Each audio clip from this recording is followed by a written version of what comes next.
I got it. It's fine. So it will.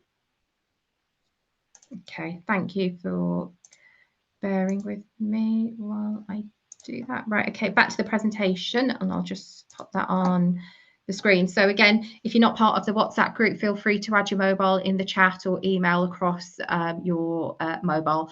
And also, if you're not signed up for the newsletter or any of the emails, feel free to, again, email me or WhatsApp me your email address, and I can get you added to the mailing list. So in terms of updates, so I've heard a lot of, I'm sure you've obviously heard a lot about the seasonal flu and community enhanced service for the COVID vaccination programme as well. And there's obviously been quite a lot of activity around the flu vaccination, to be specific. But just to remind you, in terms of, so these slides were, you know, a lot of activity has happened in the last probably a couple of days, to be fair. So I try and prepare myself. So I did prepare some of these slides perhaps a week ago, but I have updated them today as well. But in terms of the enhanced service, so there's a couple of links there in the chat, sorry, in the slides that I've put, including the service specification, the also the EOI link as well. And also guidance in terms of how to submit. I have sent that out to all contractors already, and you should have already received that, not just through me as Chief Officer, but also through the regional NHS England team as well. A couple of questions that I've had, because I'm not going to go through in terms of the expression of interest and how that works, because I'm not part of I'm not part of the marking team within that. But I thought what might be helpful is just to maybe explain a little bit about some of the questions that I've had so far. So one of the questions I had quite recently is, are all contractors, including those paused sites, so if you were part of the COVID vaccination programme or a couple of months ago before it was paused, then yes, you do need to complete and submit responses via the EOI Health Family Portal, and the deadline for the EOI submission is the 29th of August. So all contractors that wish to participate in the enhanced service specification must submit their responses, irrespective of whether you're a poor site or not. The other, I guess, the other useful tip is, I know from previous submissions it can take a bit of time to upload your information on the portal as well. So just make sure you leave yourself plenty of time to do that. So don't do it at 4:45 on the 29th of August. Just make sure that you give yourself enough time so that it can upload. And again, I'm not part of the criteria. I'm not part of the panel in terms of who's going to judge and accept and take forward any of those EOIs. However, they are very strict when it comes to any late submissions, because they can't accept them, because they have to work to a specific national timeline as well. So unfortunately, they're not going to be able to accept any late submissions. In terms of flu vaccination, clearly there's been a lot of activity around that, particularly around the start date. So a couple of days ago, NHS England announced that the service would be commencing from October. There's been a lot of activity since, both from Community Pharmacy England, but also from us, Community Pharmacy Leicestershire and Rutland, and resulting in pharmacy owners now will be able to go ahead and vaccinate already booked September appointments in September. Now, it does correlate to the letter that was also issued on the 10th of August from NHS England, which specifies the start date, including for care home residents and also eligible cohort patients as well. So just make sure you're fully aware of that as well. Just to bear in mind, there is also some really good and helpful information on the CPE webpage. So they've updated that as well. So again, I've popped that in my slides as well. So I will circulate my slides out to everyone after the presentation. And also they'll be available on our website shortly as well. So don't feel that you have to scribble everything down. So you will have access to them as well, but worth having a look at the flu vaccination service webpage on CPE. So in terms of some of the things, because I know there's been a lot of activity around the flu aspect, so concerns what we did in terms of the LPC, we raised your concerns and escalated it to the NHS England regional team quite rapidly, actually, on the day that that announcement was made. Concerns we raised, so for example, this was before the announcement, because there seems to be quite a lot of changes happening or happened in the last 4 or 5 days, to be fair, but we raised concerns initially in terms of why the COVID and flu funding is different, and we raised concerns from our contractors after hearing from you, considering the COVID vaccination requires reconstitution and drawing and clearly stock management, etc. So it's quite, definitely we recognise that it's labour intensive. Also, we also raised that clearly flu season's always commenced in September, so why should this year be any different? And we also highlighted the fact that GPs, we feel, compared to community pharmacy, will be certainly at an unfair advantage. And we raised those concerns back to NHS England. And then the final thing was also we raised concerns from a number of contractors that we heard from who had placed have placed pre-orders, as they have done every year as well. So clearly concerned around how will they store those vaccines for a longer period of time that they anticipated as well.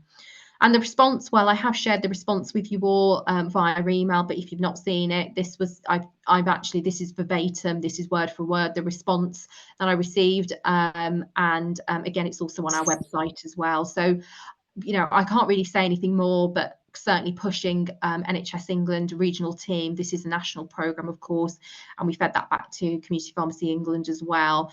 And then after raising these concerns, that's when we obviously heard that the flu vaccination would commence in September for those pre-booked patients.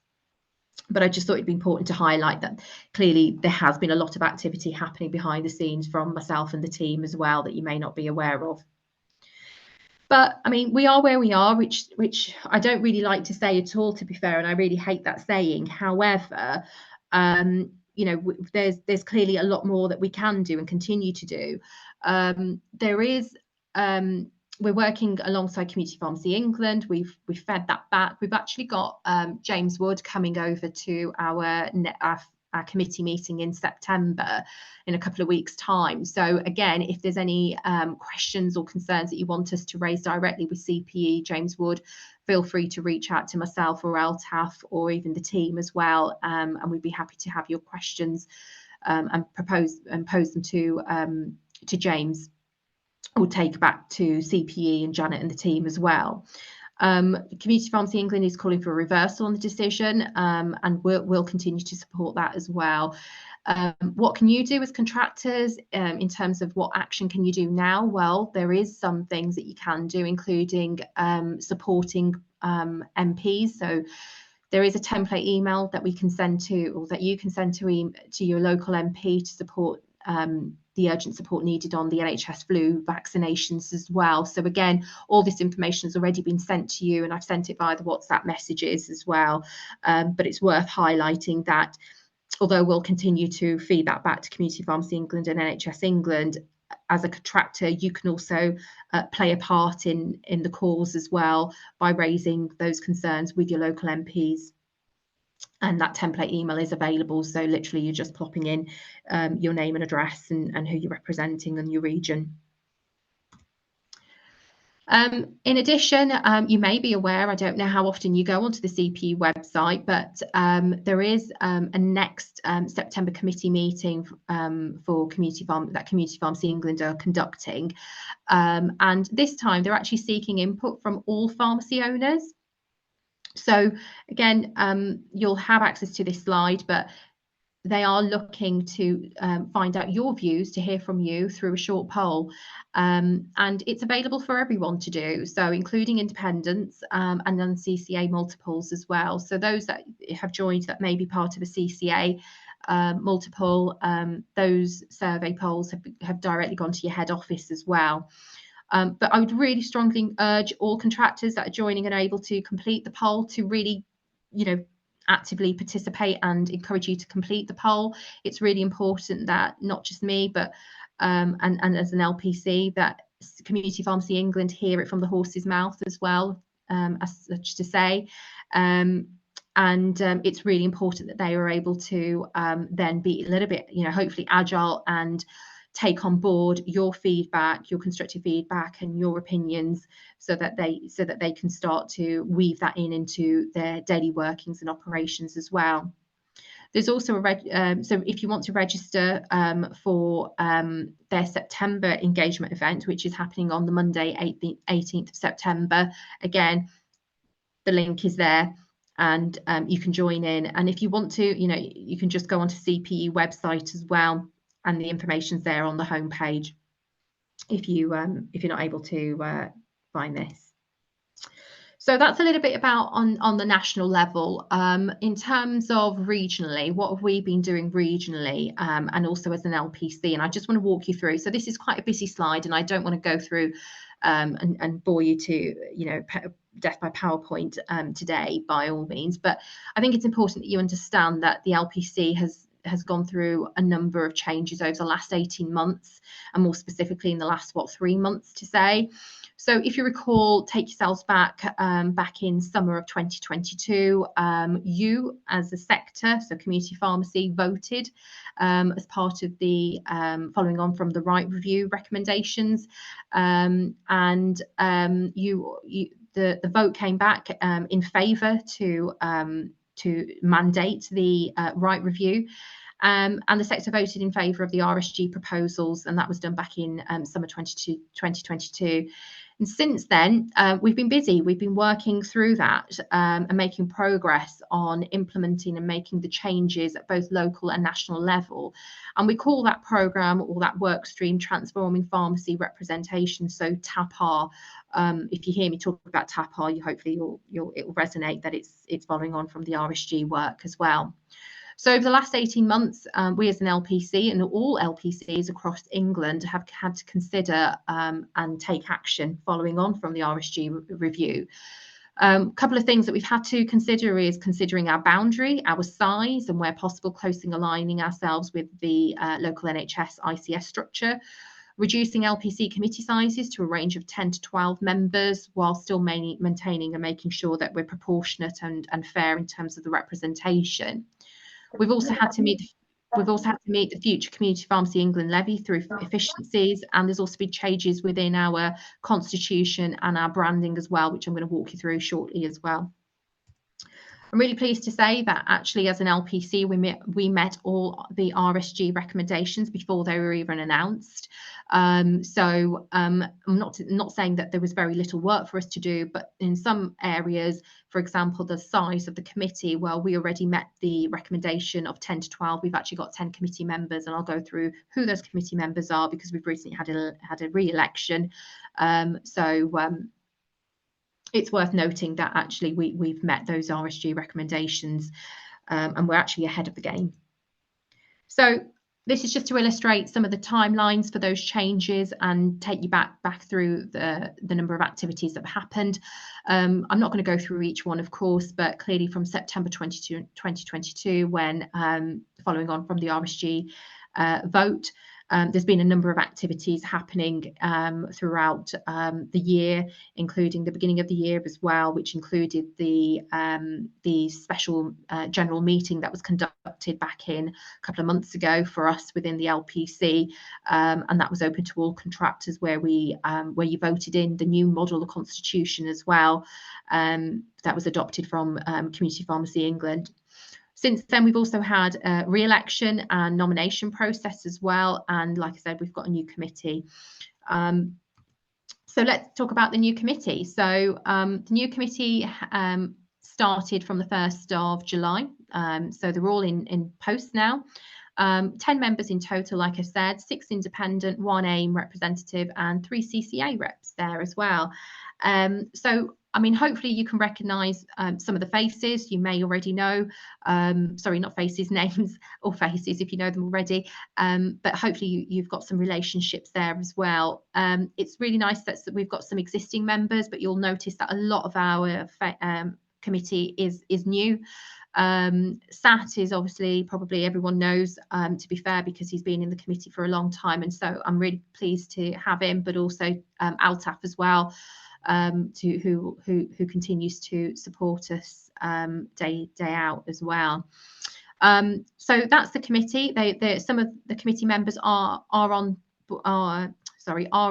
line tonight as well. So I think we've got Nadia. I did see Kish, and I think I've seen Nayan as well, and Altaf was in for a short while as well. So apologies if I haven't seen any other committee members. It's just that I can't see who's online now as I'm presenting. But feel free to say hello. But it's worth knowing who your committee is and who they represent.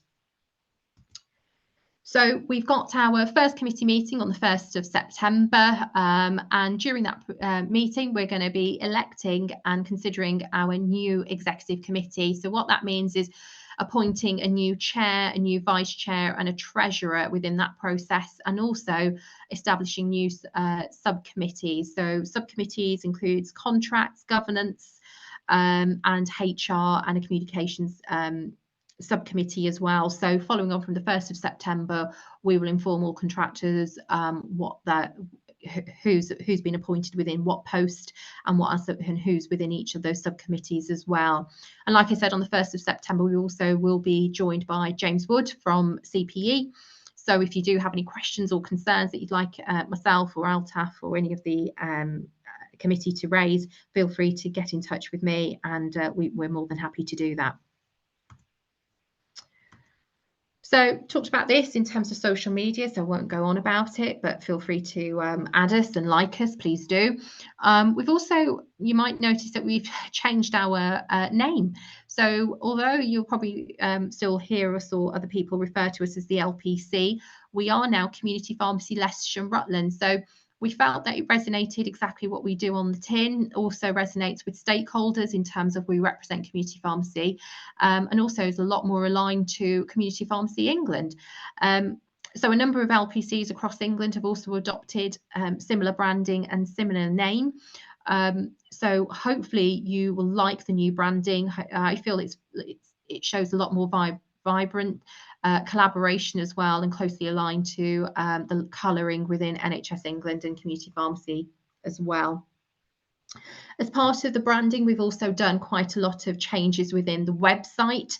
Again, I did circulate some information via the WhatsApp group and also via email, and I appreciate you probably get lots and lots of emails already, but I think it's important that you know what routes or what's available for you as contractors to get in touch and what's going on. So we've got a number of activities or updates within the website. Feel free to have a look. We've got, first of all, the annual general meeting happening at the end of September. We've got a new section around the news updates, the deadline tracker and newsletters as well, and regional correspondence. So any letters that are going to Community Pharmacy England, NHS England, that we feel are important for you as contractors to be made aware of, it will sit under there. So again, have a look at the website by all means. Did I click into one? Oh, sorry, I've skipped a page. Two things around the website updates. One is that we've introduced two forms. One is on, if you have a look at point 4, report an issue. So if as a contractor there's an issue that is affecting you or that you need to raise to the LPC, you can do that via submitting an online web form. So it allows you to report issues in a timely manner, and it comes straight directly to me. Now, bearing in mind I work 4 days a week, but there is somebody there to pick that up. Normally I am working 5 days, to be fair, so I will always respond as soon as I see the report an issue, but certainly it gives you a means to feedback any issues in a timely manner. And the second one on number 5 is contact the chief officer. So this allows you as a contractor to book a one-to-one slot with myself, a 15-minute slot, whether that's done via Zoom or via phone, to discuss and highlight any issues, any matters that you want to discuss with me or raise as well. And again, it doesn't all have to be negative by all means, but we just hope that these two new tools will allow you to feedback more of the issues and hopefully allow us to then be agile in our strategic direction and report back to whichever stakeholder we need to, including Community Pharmacy England, NHS England, and also the ICB within that as well. So you may already have heard about the delivery plan, PCARP, so Delivery Plan for Recovering Access to Primary Care. So back in May, the government, Rishi Sunak, promised 645 million investment into community pharmacies over the next 2 years, and to support a number of services within community pharmacy, including pharmacy common condition service and the expansion of the contraception and blood pressure service as well.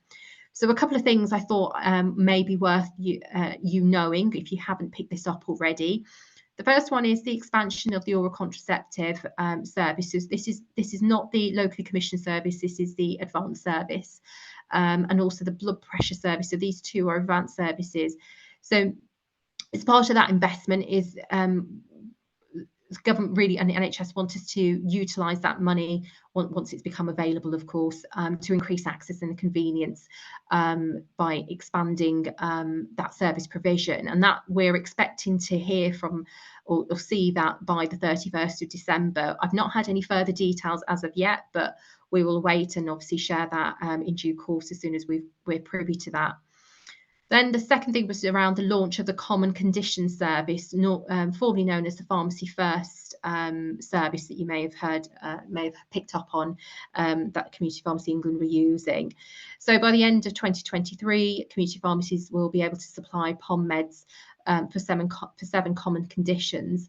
Now, if you're doing extended care, extended care, just to highlight, extended care is a Midlands pilot, so we're already familiar with this, but actually anyone sitting outside of Midlands will not be, because they're not part of the pilot.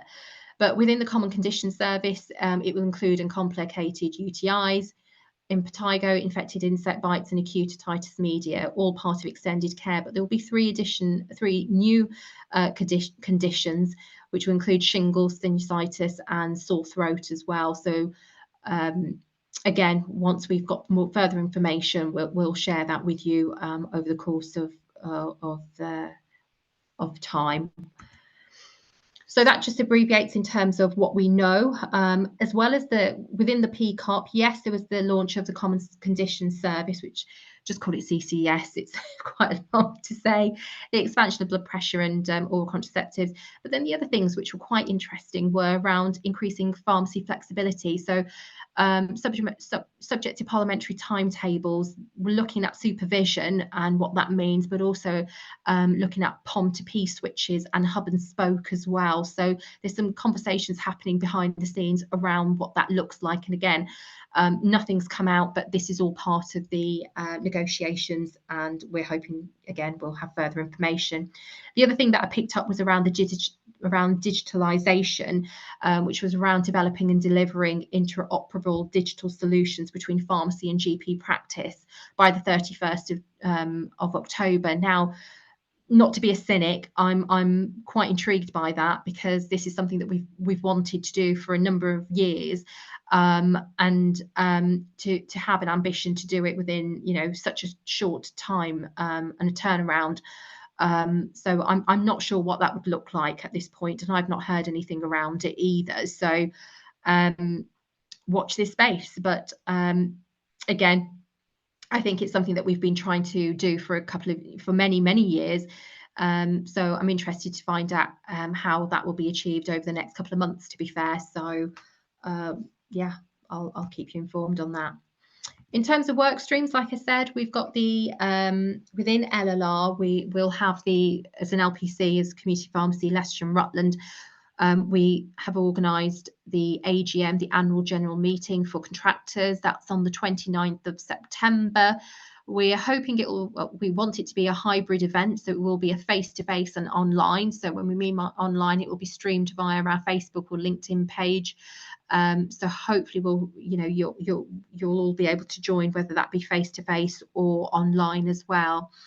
But if you can, we'd really urge you to come in and be there face-to-face, because there will be some training around, we're hoping that Gareth is trying to organise around ABPM blood pressure checks as well. So we would urge all contractors, if possible, to register for the face-to-face as opposed to joining online. It's at Hotel Brooklyn, and it's open to all pharmacists, pharmacy managers, area managers, superintendents, regional managers as well. Tickets are now available. You can register for them via the Eventbrite link at the bottom of the slide. Other thing to bear in mind is also in October, we've organised an inspector-led webinar. So we, if you know Richard Chapman, LLR, GPHC inspector. So Richard will be joining us for a webinar to really explain to you as contractors and hopefully provide enough support to enable you and your teams to prepare for an inspection, to understand how you and your team can be inspection ready, any common questions or opportunity to ask him questions. It's not just open to pharmacists or pharmacy managers, but also technicians and superintendents, and also your area managers may want to join in to listen as well. So that is a online event, and I know it's a little bit far out in terms of October, but pop it in your diary and hopefully you can save the date and join us for that evening. In terms of other work streams, well, PQS seems really quiet this year. Clearly, it's reduced in terms of PQS criteria compared to previous years. We are planning a webinar in September to go through the gateway criteria around NMS and the 3 domains there around MedSopt, respiratory and prevention as well. Couple of questions that I've already received. Actually, I received quite a lot of questions around the palliative aspect, end-of-life drugs.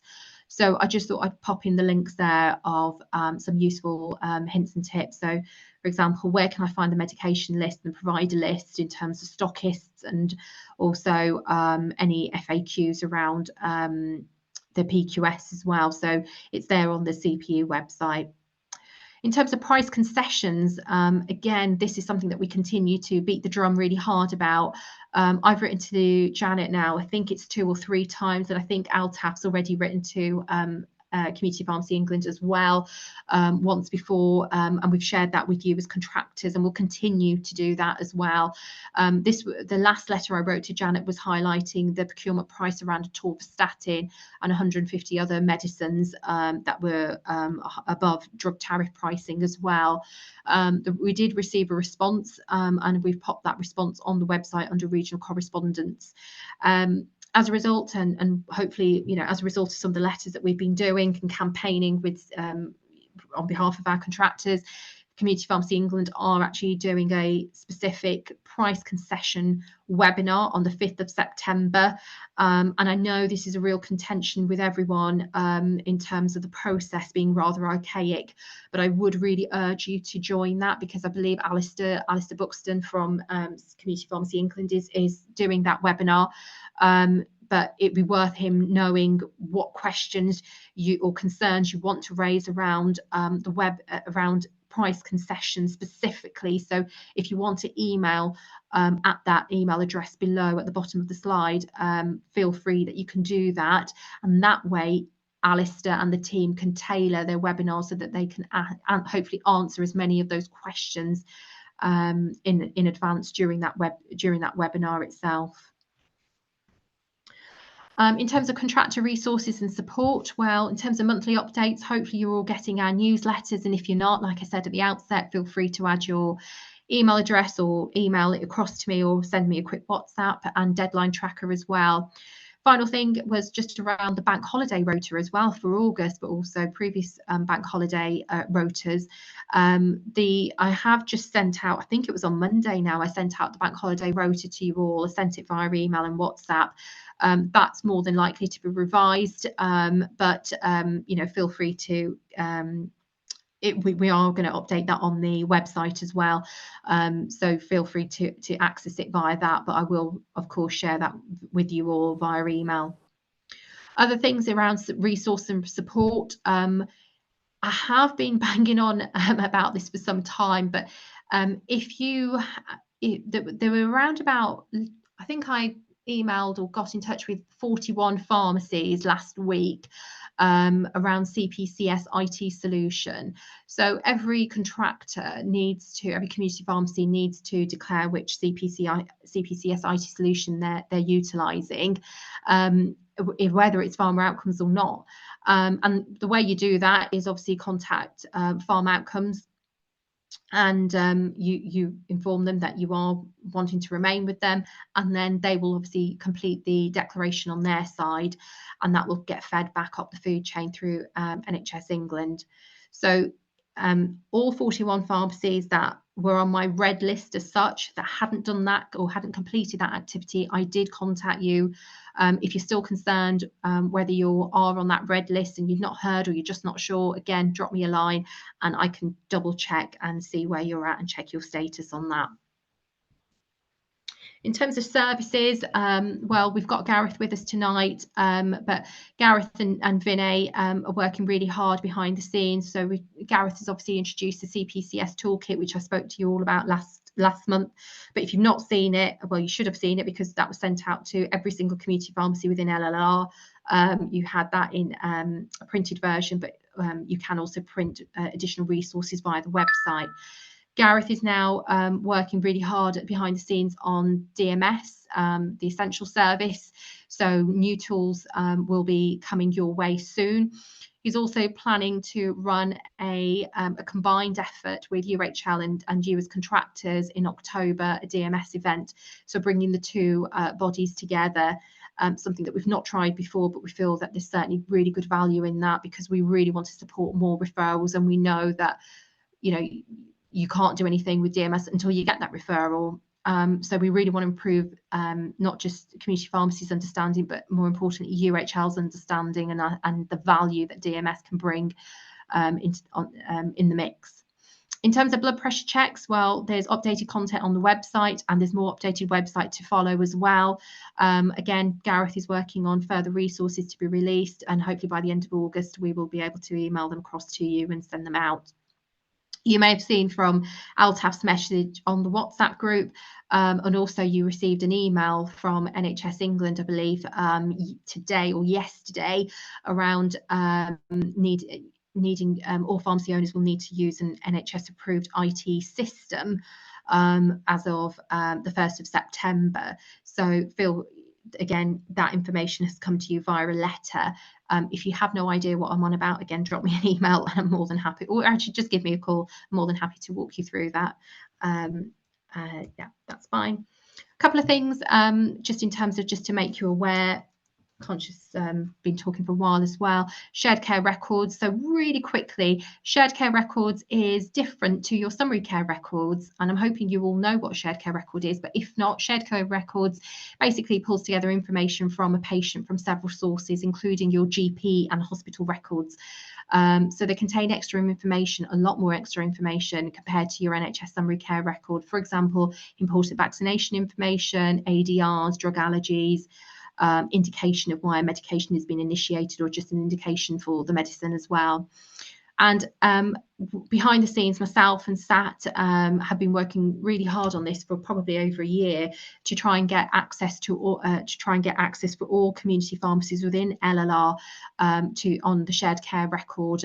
So we for the first time will be able to launch this in the next couple of weeks, to allow all LLR community pharmacies access to patients' shared care record, and it will be accessed through a web app. And in the interim, I am looking for, if you can nominate yourself, I'm looking for nominees to support with regards to being a pilot site. So I'm looking for about 8 to 10 pharmacies that would be interested in becoming a pilot site for this. And really, I want, as part of that, to be able to, demonstrate what shared care records is, help you play with it. Clearly, there's got to be legitimacy of access, so there's real strict information governance around that, of course, as you can imagine. But if you are interested in nominating your pharmacy as being part of that pilot, please drop me an email and just say shared care record, really interested, Rajshri, and I can take it from there. So my email's just popped there at the bottom of the slide, and it's shared care records. And then just in terms of local work streams around locally commissioned services, lots going on, as you can tell. If you're within county EHC PGDs have been recently issued and renewed. So I've been part of that working group in terms of clinical review of content, making sure that the PGD was up to date in terms of validity as well. So those new PGDs have been issued via Farm Outcomes. Expiry date is the 28th of February 2026. So if you are a contractor within county and you've not had a look, please make sure that you're using the correct PGD and you're utilising that. You should have had a message via your Farmer Outcomes. And finally, around NRT, so we've obviously got the smoking cessation advanced service. This is different. This is an NRT voucher scheme. I believe it happened in LLR a couple of years ago. Maybe it was started before pre-COVID and then it was stopped or paused. But we're trying to reinitiate that. So I've been working with Leicester City Council with that, with regards to service specification and I guess the ergonomics of what that pathway would look like. I'm expecting that to be live by the end of December. It's not a pharmacist-led service. It's more of patient presents with a voucher who's already had a consultation with appropriate advisor, and literally the voucher will then need to be redeemed by giving them the right NRT product. So it can be healthcare assistant-led, not pharmacist-led. And I was really, I think that's really important because I understand that it can be quite labour-intensive in terms of all the services already. So that's me. That's all you've got from me. I'm just going to come out of this, if that's okay. So I can see faces, I can see the chat, but really over to you. If there's any questions, add it into the chat function or pop your hand up, and let me just come back to the room. And it's got really dark, so I'm just going to pop the light on. Otherwise, I don't think you can see me. There we go. Any questions? Any hands up? Don't be shy.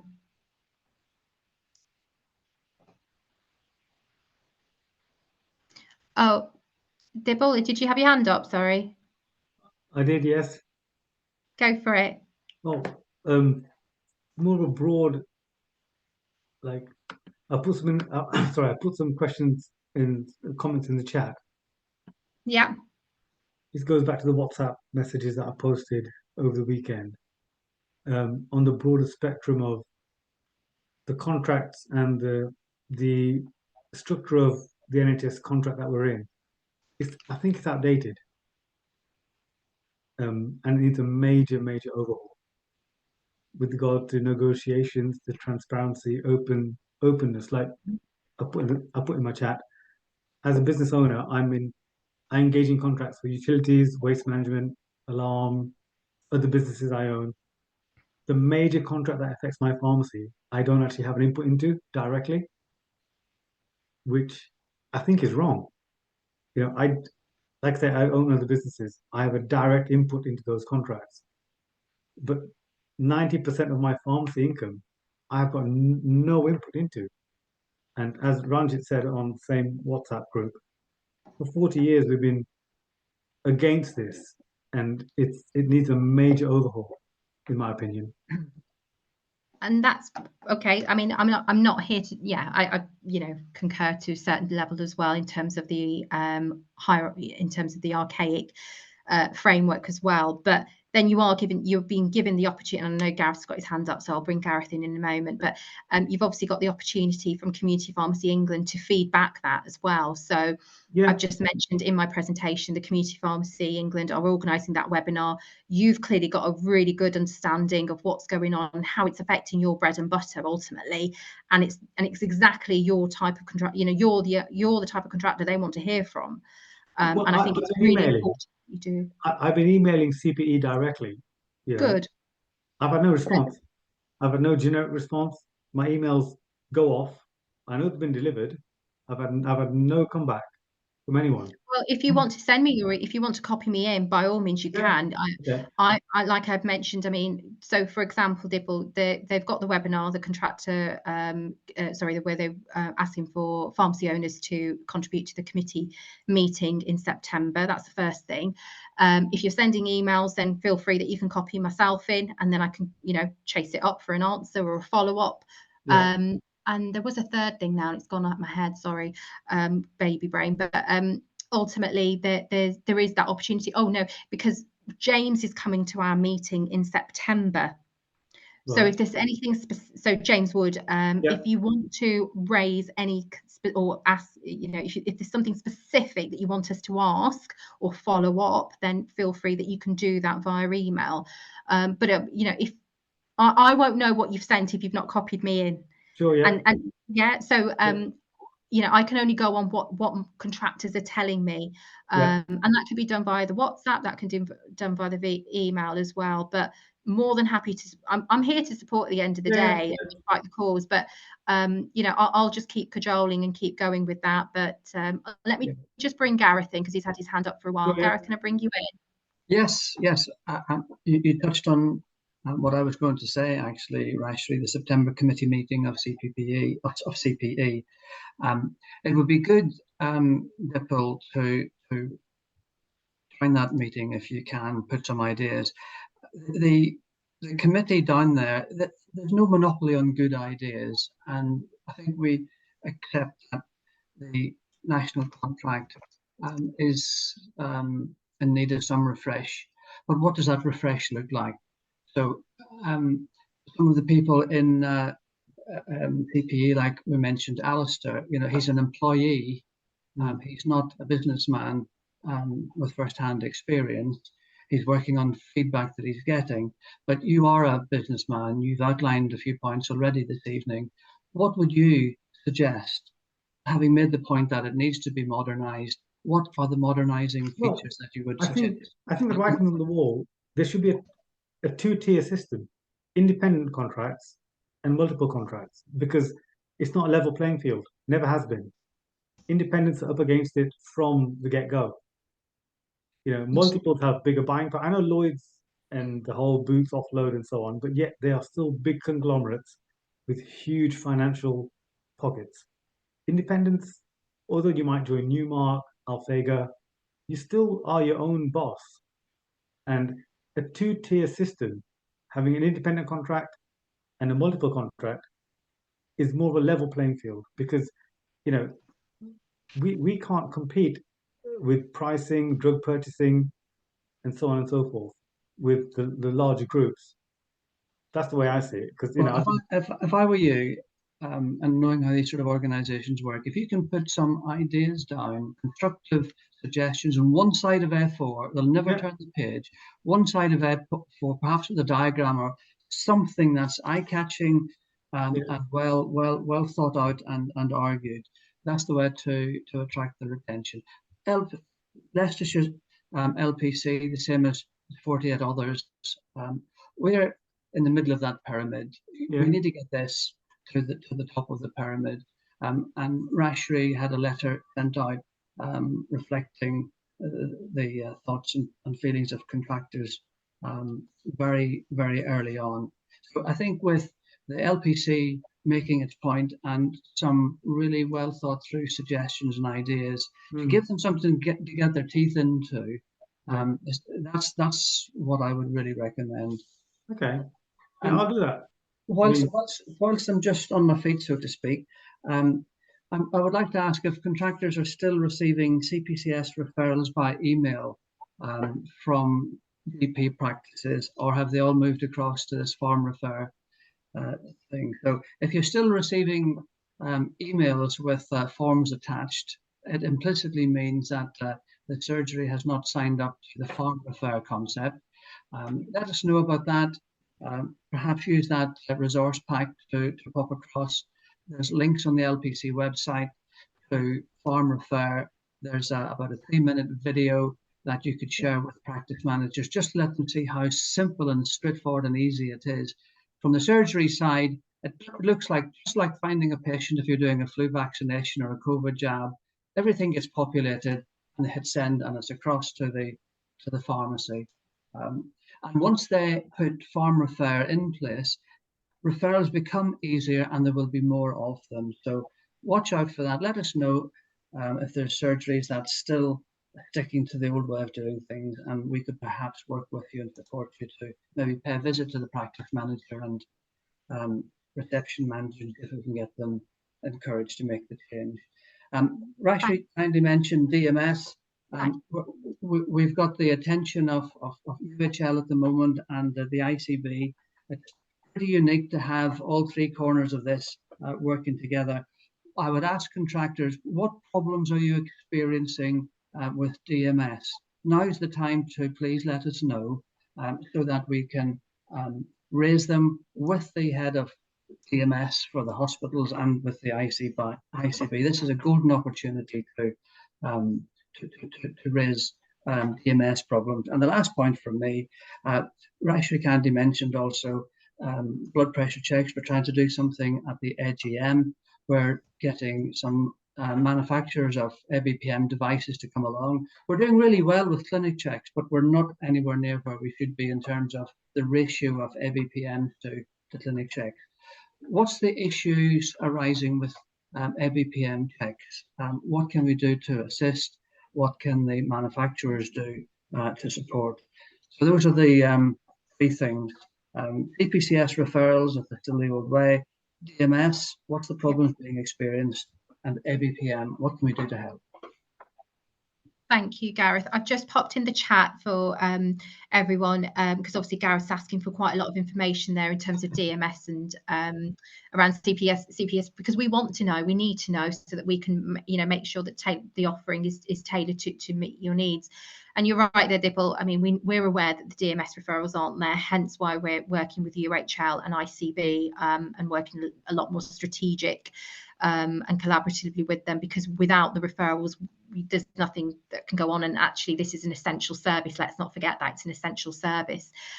So if you have specific queries around that, or examples, or just information that you want to share, I've popped Gareth's email in the chat, so you can directly email them over to Gareth, and he'll pick up. Bearing in mind, Gareth is only there 3 days a week, as in working for the LPC. Just conscious there's a few other people with their hands up, and I really want to hear from everyone. So Rajni, can I hear from you if that's okay first? I think Rajni was first, and I'll come to everyone if that's okay.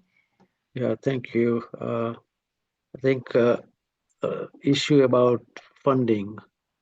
Now at CPE, we have independent contractors. Well, I'm not sure whether they're talking amongst themselves before the meeting and whether they are on the same page. When it comes to multiple, they do communicate and they do have a common message. And that's why PSNC tends to be dominated by the outcomes that benefit multiples. Is LPC able to challenge our independent representatives in any shape or form to ensure that at least, they read the meetings minutes and they do come up with a common theme when they are at the meeting? I'm not too sure, how independents are effectively represented at CPE. I mean, so we've obviously got 6 independents within our committee, and they're all very different businesses as well. So I guess there's clearly governance that they need to adhere to, and they are there to represent contractors, not their own businesses. That that's part of the game, or part of the challenge, and that's something that they adopt as part of as a committee member, and they'll sign to say that that's what they will do. So clearly, I guess it's just making sure that everyone plays their part as contractors, independent or not. It's important that they feed back, that they contribute, that they listen. But CPE can't do that if they're not hearing from everyone. And I don't have the answer to that, Rajni, if I'm honest. I can only keep coercing and making sure that there's enough representation from all parts across community pharmacy. Thank you, but I'm not talking about local level. I'm talking about CPE at PSNC level. At national? Oh, Yeah. I think at, Those Lindsay. independent representatives, I'm not sure whether they are on the same Well, page all the time. yeah, I mean, I know from Lindsay. So Lindsay's our Lindsay Fairbrother. She's our regional CPE representative for LLR and also East Midlands. She's actually an independent contractor as well, and she sits on one of the committees. And there's two other whose names have evaded me, who are also regional representatives, but also sit as part of who sit on the negotiating team as well, who are independents. So I feel that there is representation across that. Yeah, representation is there, but are they talking from the same theme? I don't know. I think communication is lacking there. It's my personal view over a number of years. Some of them don't even read the minutes before they go into the meeting. I mean, I shouldn't be saying that, but honestly, going unprepared and well, I would hope that, independent, no wonder we've always been on a negative side. Yes, well, I hope that's not happening. I don't know how to respond to that, to be fair, because I'm not there. So I'm kind of, I don't know is the answer, and I don't really have a response to that. And I would hope that's not the case, but I feel that there is representation across independent sector, and you would hope that because they are part of that committee or the part of the negotiating team, that they would have the courtesy and the initiative to read the papers in advance, given that that's such a huge responsibility. Okay, can I go to, I'm not sure, so apologies if I've gone in the wrong order, but I'm just going in the order that it's appearing on my screen. Rajiv, can I come to you? Is that okay? Yeah, that's fine, thank you. It was just a very quick point. I just thought it might help other contractors, but just regarding the the sign up for the blood pressure service, for the hypertension service, and we had to do that by the 1st of September. So I just thought I'd let you know that I did get in touch with Farmer Outcomes, and they have actually come back to me, and they've said that there's no need to sign up with Farmer Outcomes right now, and access to the hypertension case finding intervention template will remain available to all pharmacies that have signed up to deliver this via MYS.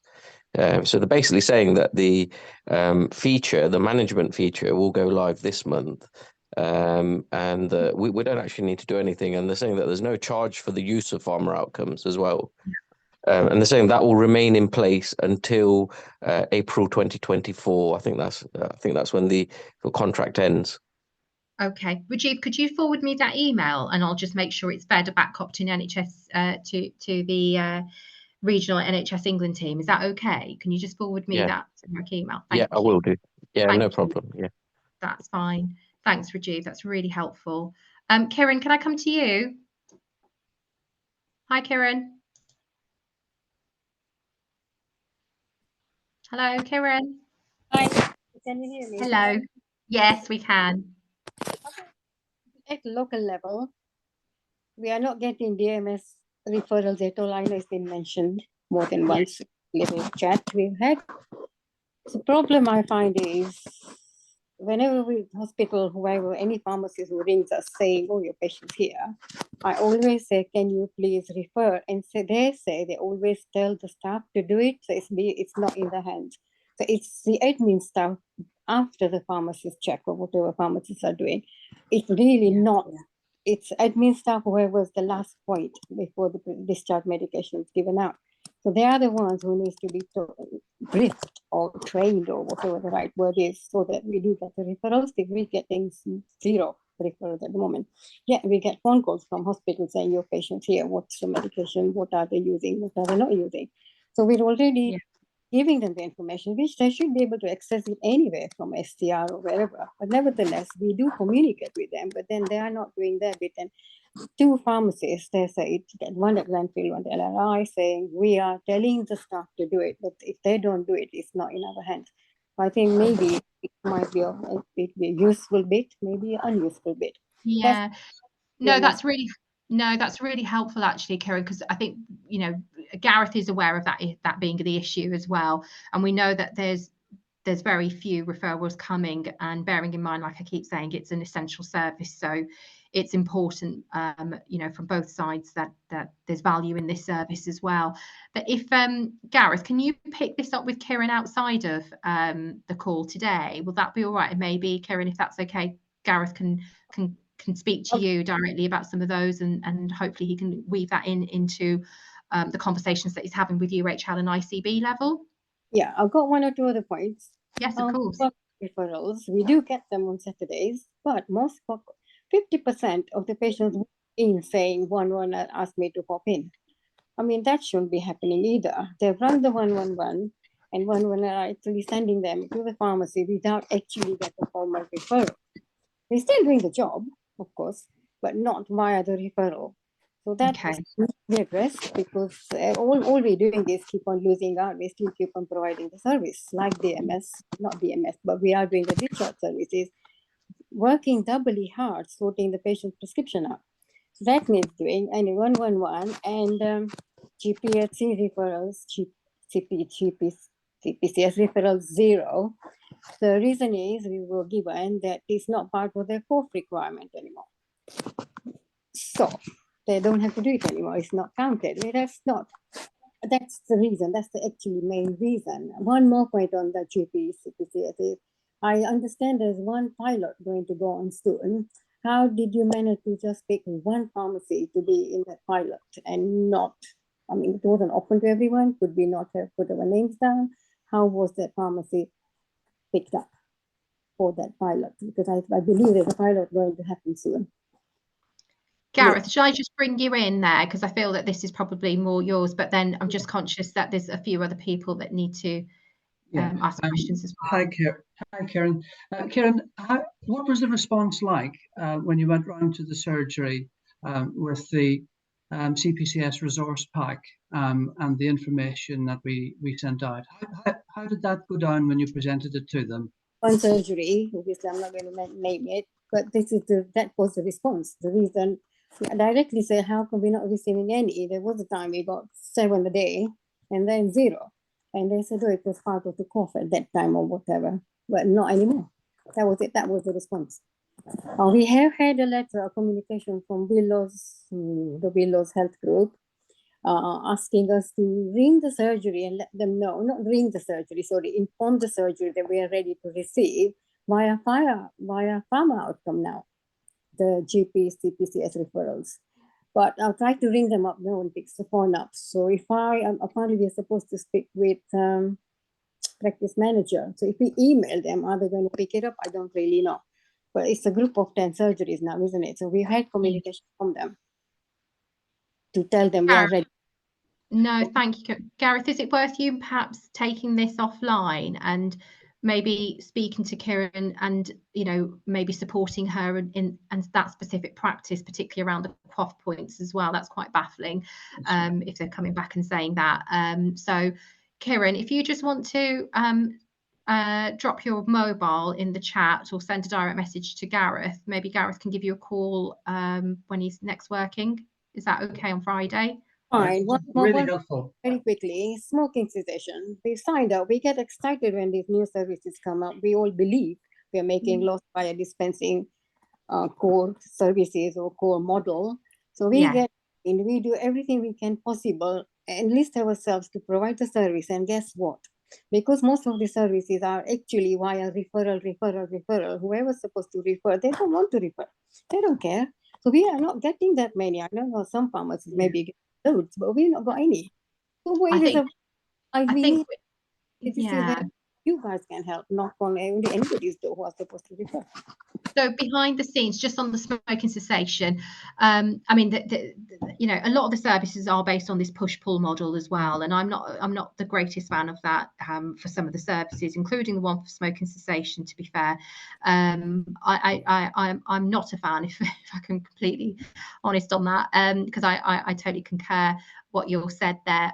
Behind the scenes, I have been working really hard on working within colleagues across UHL and ICB, so our community pharmacy clinical lead and the lead respiratory consultant and the referral team as well, because what I'm seeing is that referrals aren't coming into community pharmacy. You're right. The referrals are coming, and being signposted elsewhere other than community pharmacy. So there's a number of issues around that. And irrespective, I feel that community pharmacy has got themselves ready to a point, and actually, despite that, we're still not getting the referrals.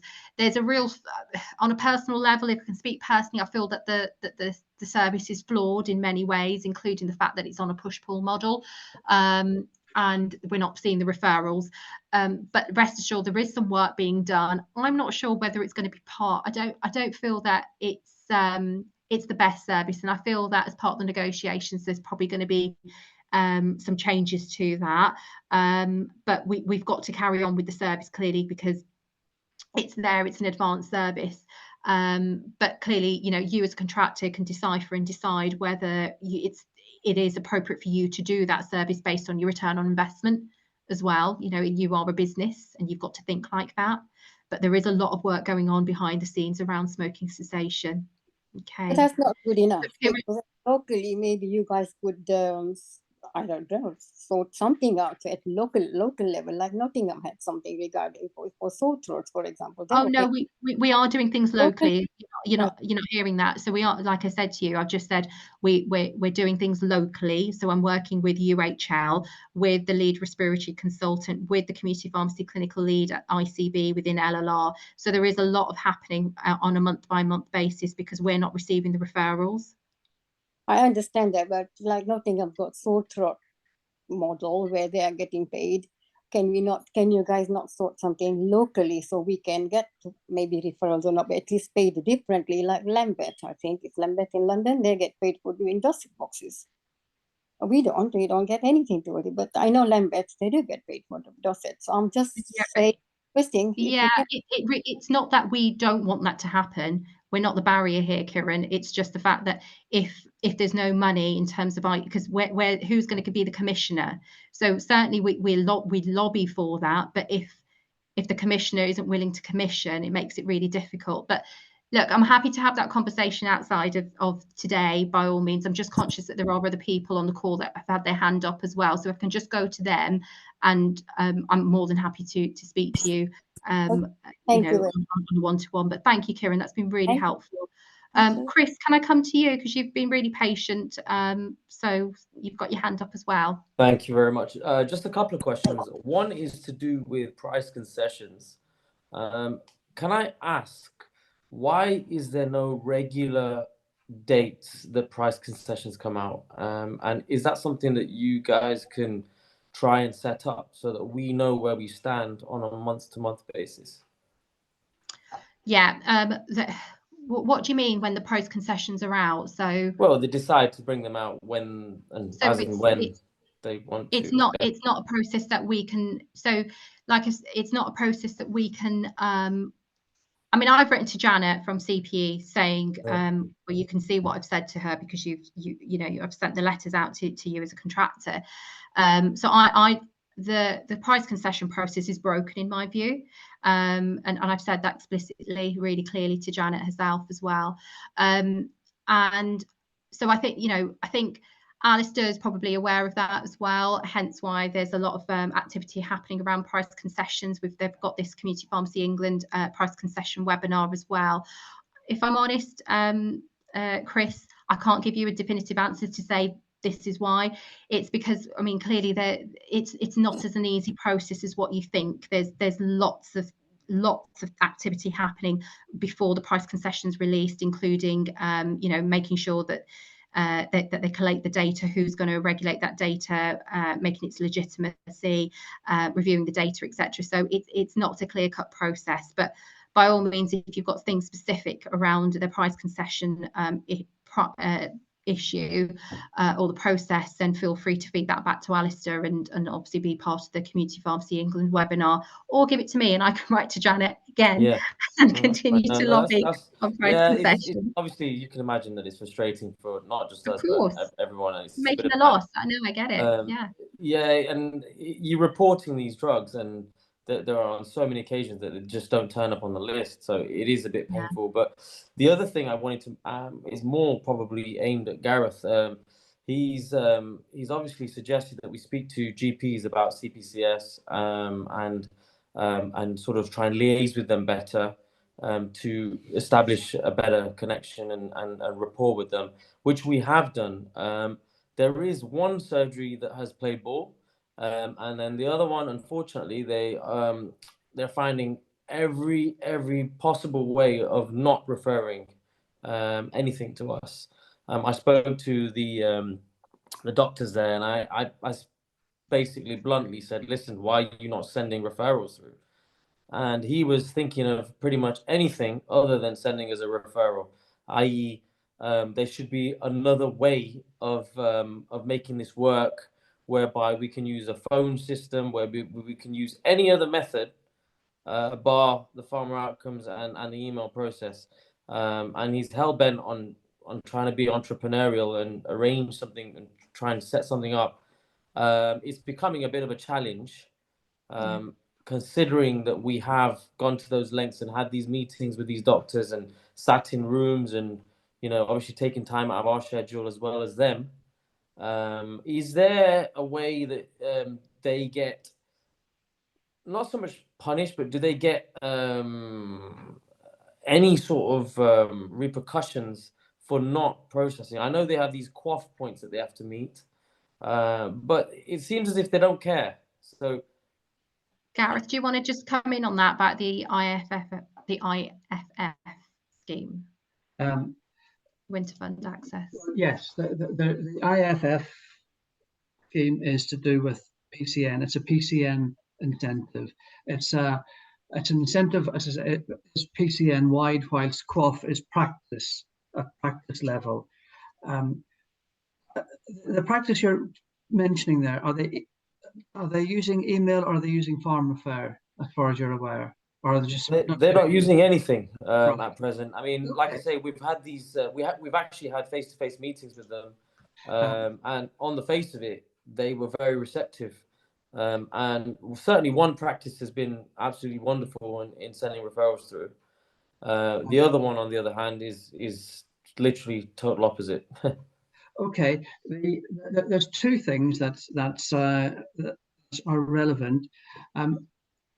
Is the surgery, whatever way they organize themselves, if patients are getting same-day appointments, next-day appointments, then not really. No. There's nothing to suggest that they're better than anybody else. They're okay. I mean, some practices are pretty hot, but for patients have a week or 10 days to wait, that is your foot in the door. That is the point.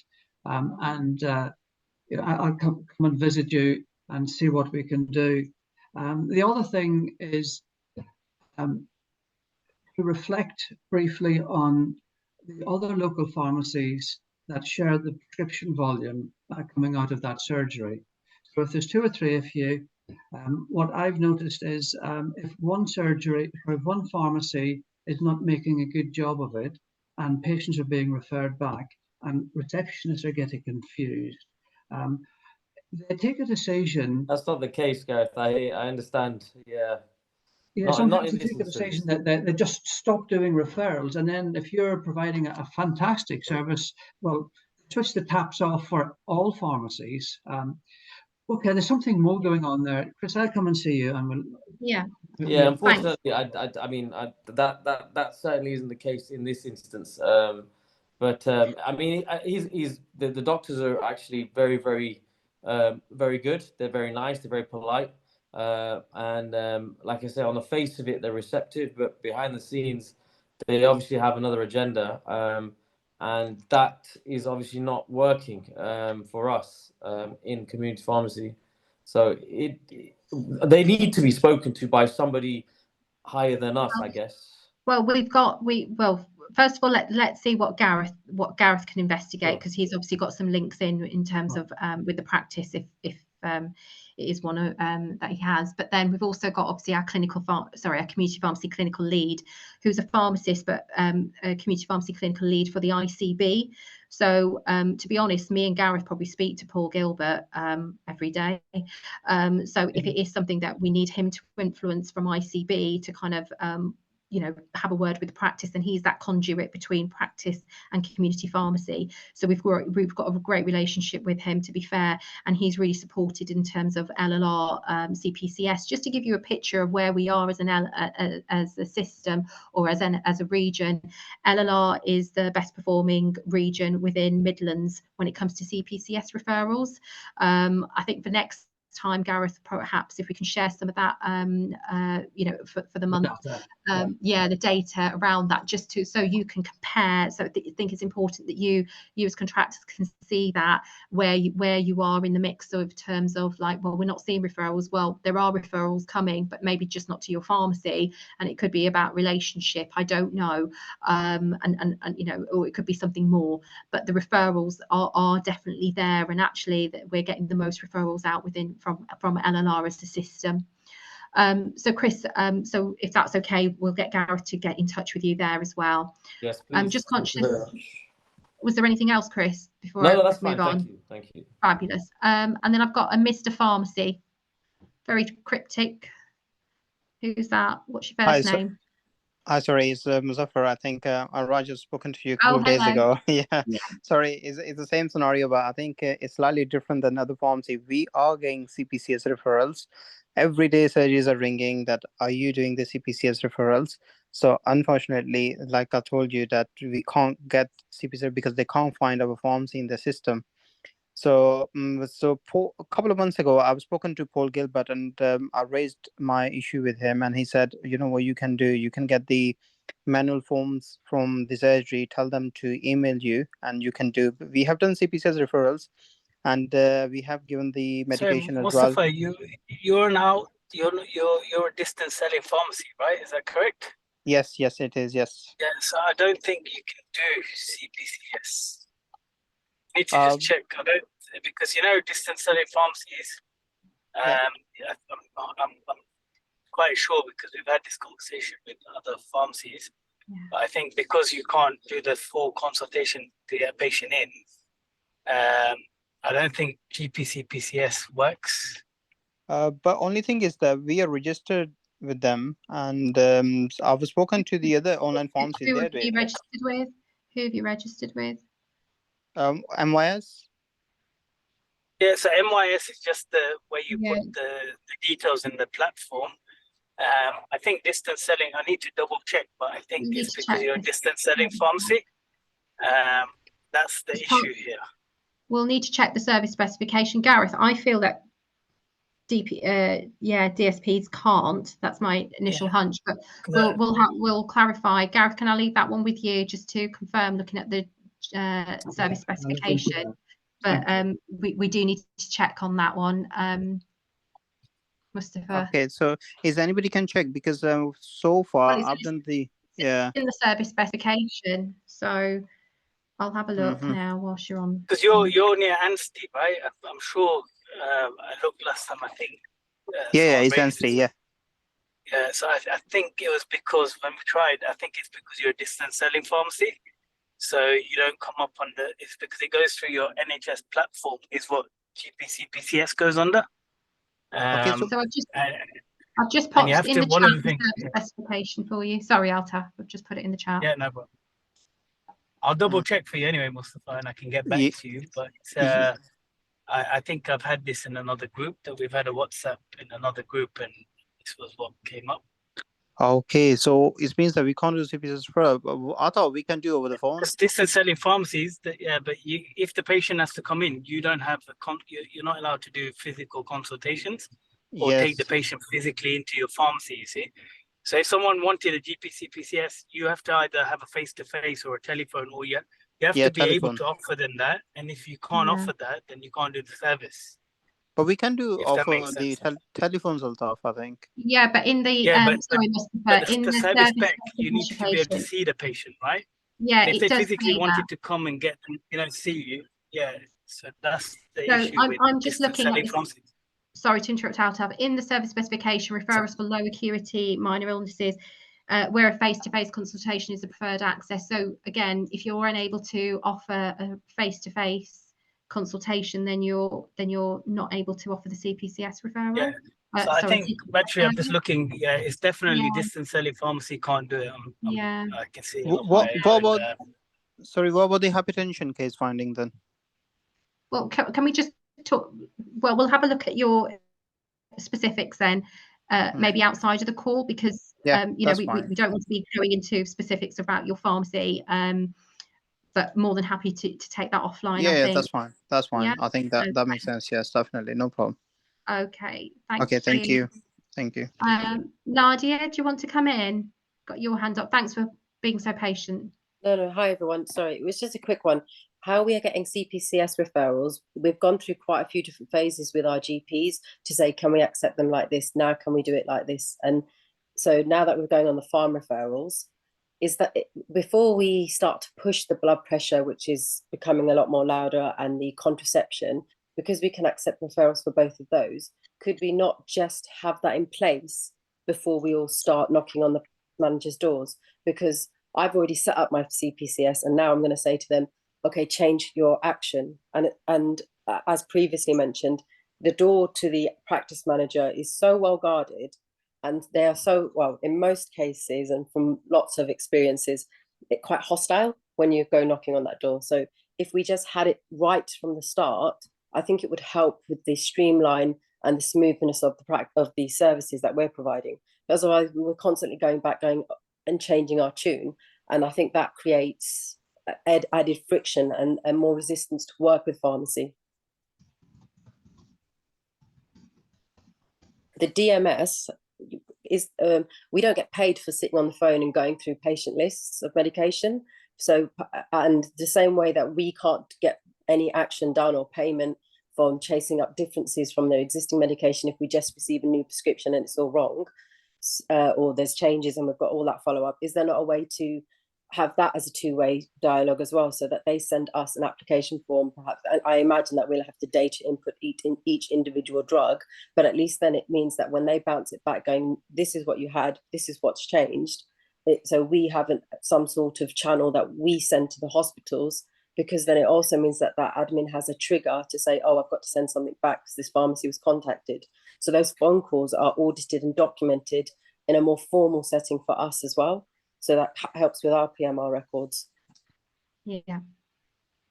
And also in terms of all of these getting into the practices, like what Kieran was saying earlier, if we was talking to the PCNs and if we had some sort of representation at the PCN meetings, then we would also know how their contracts updated, what their key points, what their priorities at the present moment are.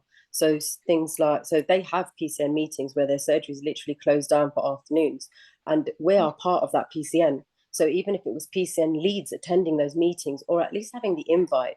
So for my PCN, we have 3 PCN leads, but not one of us knows anything that's happening, which makes it really hard to then feed back to our separate PCN pharmacies, because we don't know.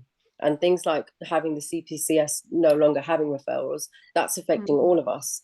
But if we knew that priority, it would really help. And that's where we have a road that we should be involved. We're in that contract. They are supposed to use us. Yeah. I don't disagree with what you said there around about the PCN leads there, Nadia. I think what it boils down to is the funding. So that's something that unfortunately with PCN leads, there is no funding.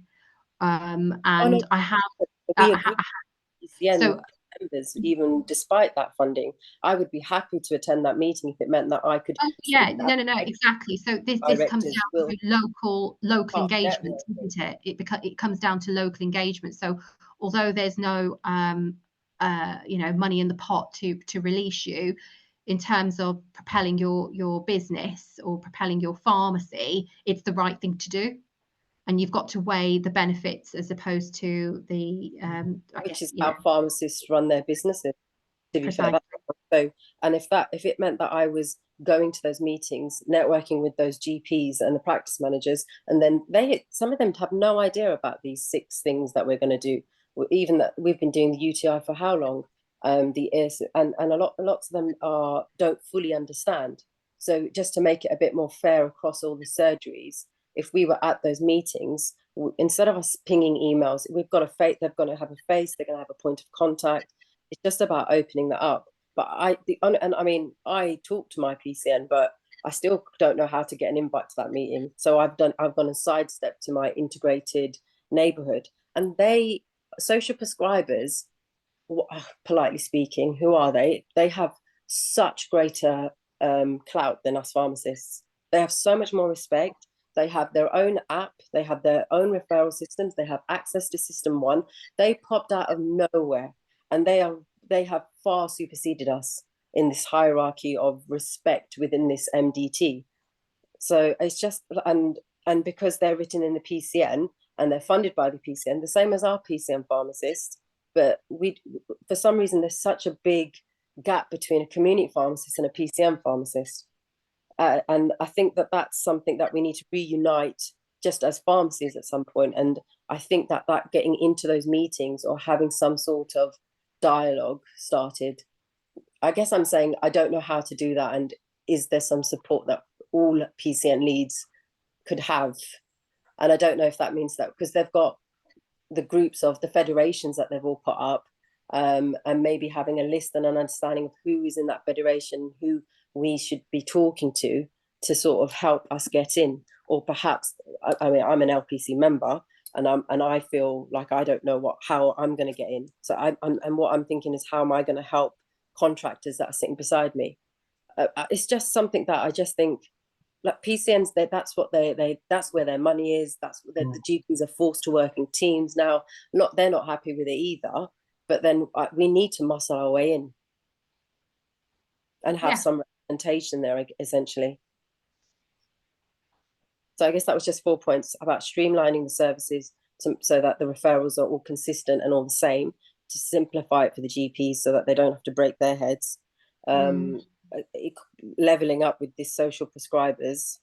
They have a website for all areas now. It's like a joy icon on the S1 system. I don't know what it's called. I can double check that. But they click that, and then they populate from their System 1 straight onto the form. It goes to these social prescribers. There's no reason that we couldn't show up on that website. And each pharmacy, if they wanted to put in their details, as long as they keep it updated, they were happy to let anything on. There's all charities, anything in the local areas. So like frailty, dementia, heart. Well, so I think a lot of what you've asked for is probably something that we can ask Paul Gilbert around, and see whether he can support around PCN. So Paul's going to be at the committee meeting as well.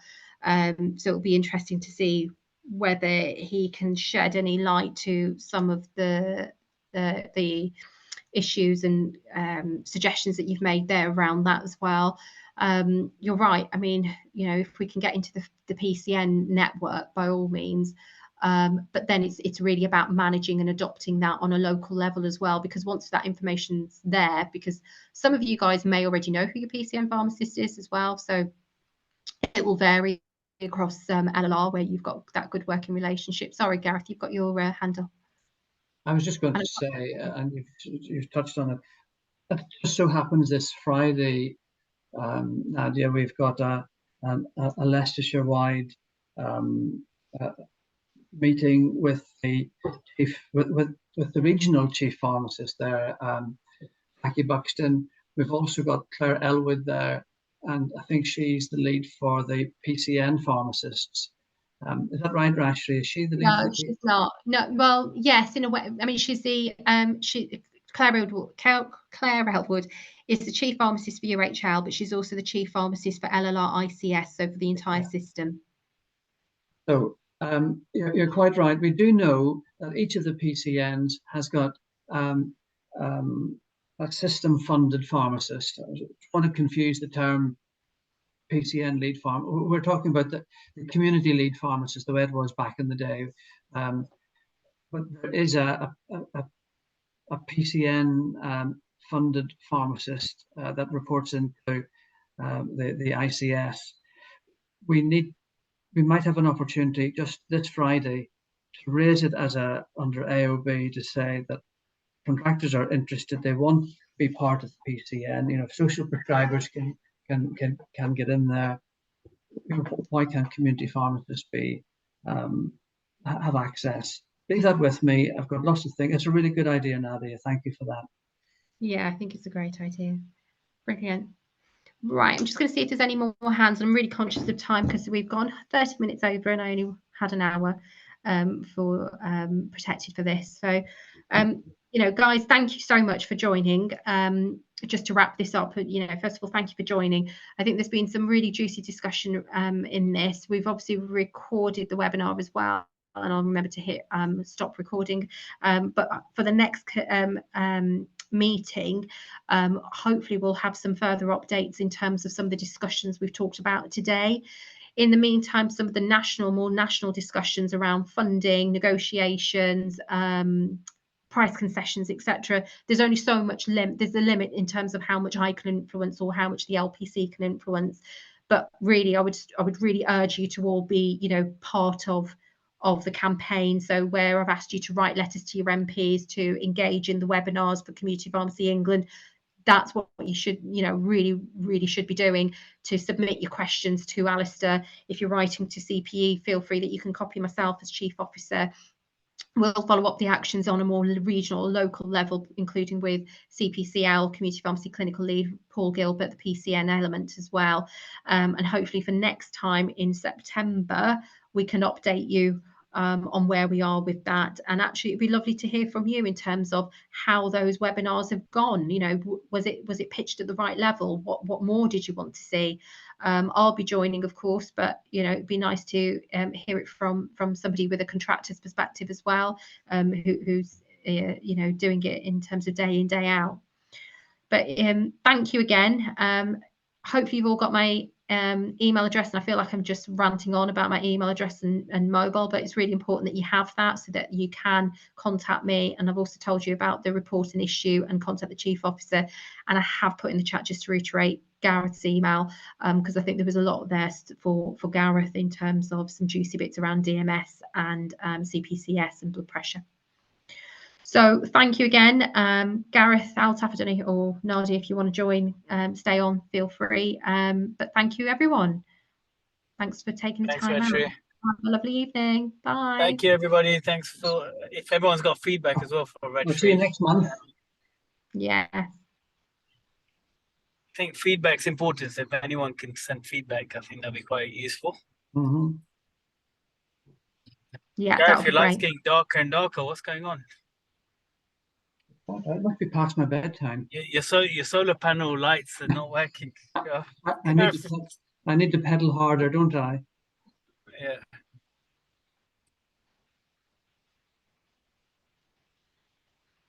Thanks, Nicole. Wonderful.